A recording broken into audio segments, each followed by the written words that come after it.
In economics, celebrity is rare. But in 2014, a French professor turned a nearly 700-page book about wealth data into a global event. Thomas Piketty didn't just argue inequality was rising. He tried to show the engine underneath it. The question is, what did he actually prove and why did it hit so hard? Piketty was born on May 7, 1971, and built his career inside a very specific craft, economic history measured in spreadsheets, tax records, and long time. He became a professor at EHESS in Paris and at the Paris School of Economics, and he helped build a research ecosystem that treated inequality as something you could quantify across generations, not just argue about on cable news. His own CV reads like a map of that mission: economics, history, institutions, and the stubborn idea that politics leaves fingerprints in the numbers. The world he entered as a young economist had a dominant story about inequality. It wasn't that it didn't matter, it was that it would sort itself out. The classic Kuznets curve idea suggested inequality might rise during development, then fall as societies modernized. But Piketty's early work, especially with the manual Cs, went straight after the data, not anecdotes, not vibes.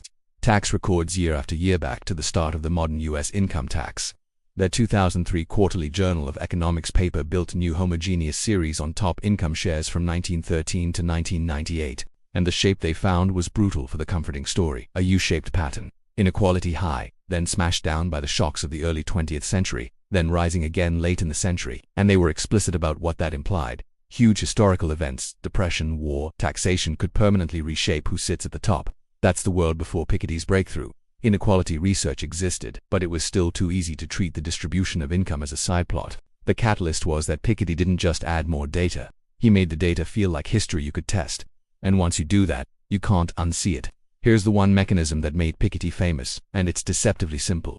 He wrote it as R greater than GR is the average rate of return on capital profits, dividends, rents, interest. G is the growth rate of the economy, how fast total incomes are rising. When R stays above G for long stretches, wealth from the past grows faster than wealth created by work in the present. It's not a moral claim, it's a compounding claim. Think of two escalators in the same building. One escalator is wages and economic growth, the other is ownership, already having assets that pay you while you sleep. If the ownership escalator moves faster, the people who start on it don't need to run. Time does the work, and over decades, inheritance stops being an exception and starts becoming a system.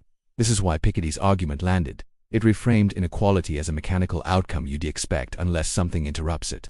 In his later work, he's explicit that politics and institutions are the interrupters: systems, wars, inflation, regulation, labor rules. The economy isn't just producing inequality. Societies are choosing how much of it to tolerate. But Piketty didn't stay in the realm of abstract formulas. He pushed into measurement and public storytelling.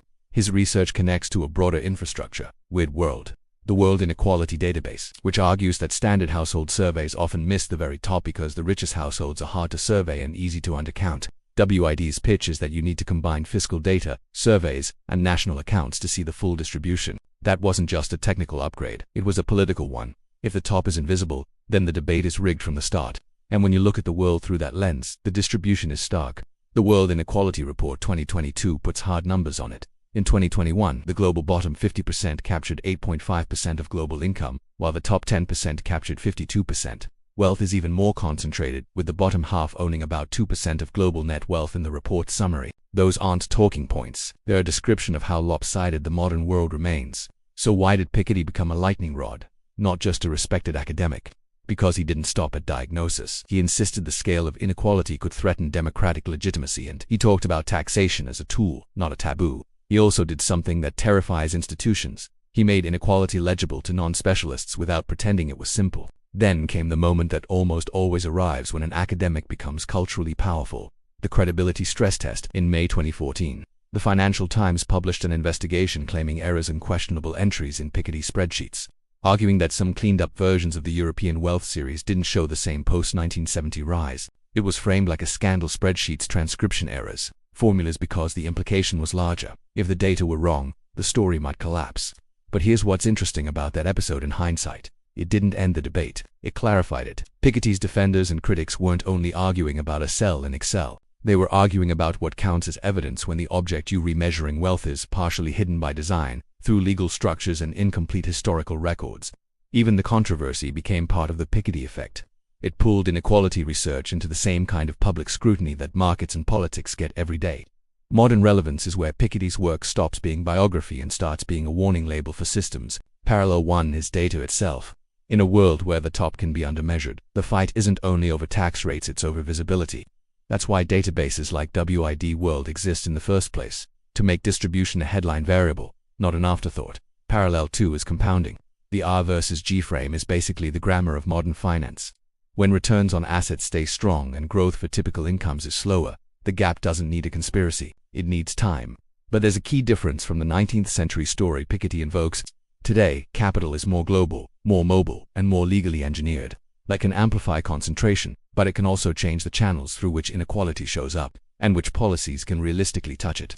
Piketty's own later writing leans hard into that point. Economies are historical constructs, and different choices create different regimes of inequality. So what is Thomas Piketty's real legacy? Not a single formula, not a single book. It's that he moved inequality from a moral argument to an empirical one and then dared everyone to argue with the evidence. He made the distribution of income and wealth feel like history with consequences. And once you see the mechanism, you can't go back to pretending it's just the way things are. Because the most uncomfortable part of Piketty's story isn't that inequality exists, it's that, in his telling, inequality is what happens by default. The surprise isn't that it grows. The surprise is the brief periods when society forces it not to.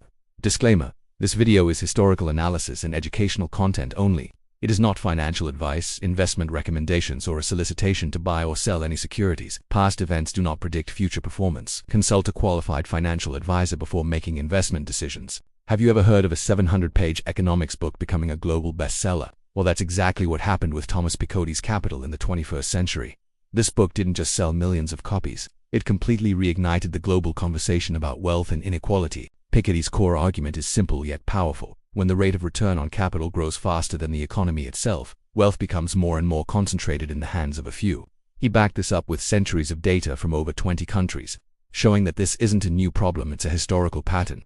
This finding sent shockwaves through academic circles and public debate, making inequality a front-page issue. But Piketty didn't just diagnose the problem, he proposed a solution.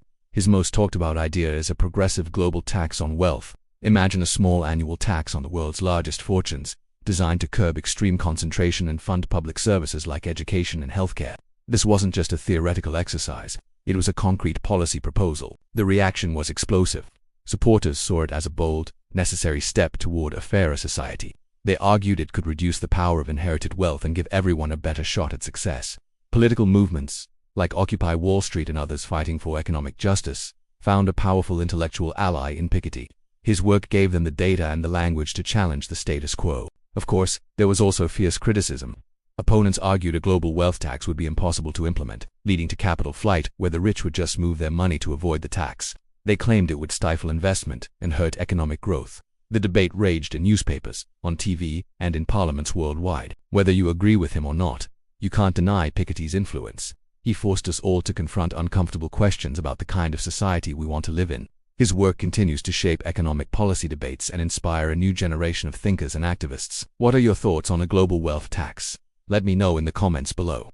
Thanks for watching, and don't forget to subscribe for more deep dives into big ideas.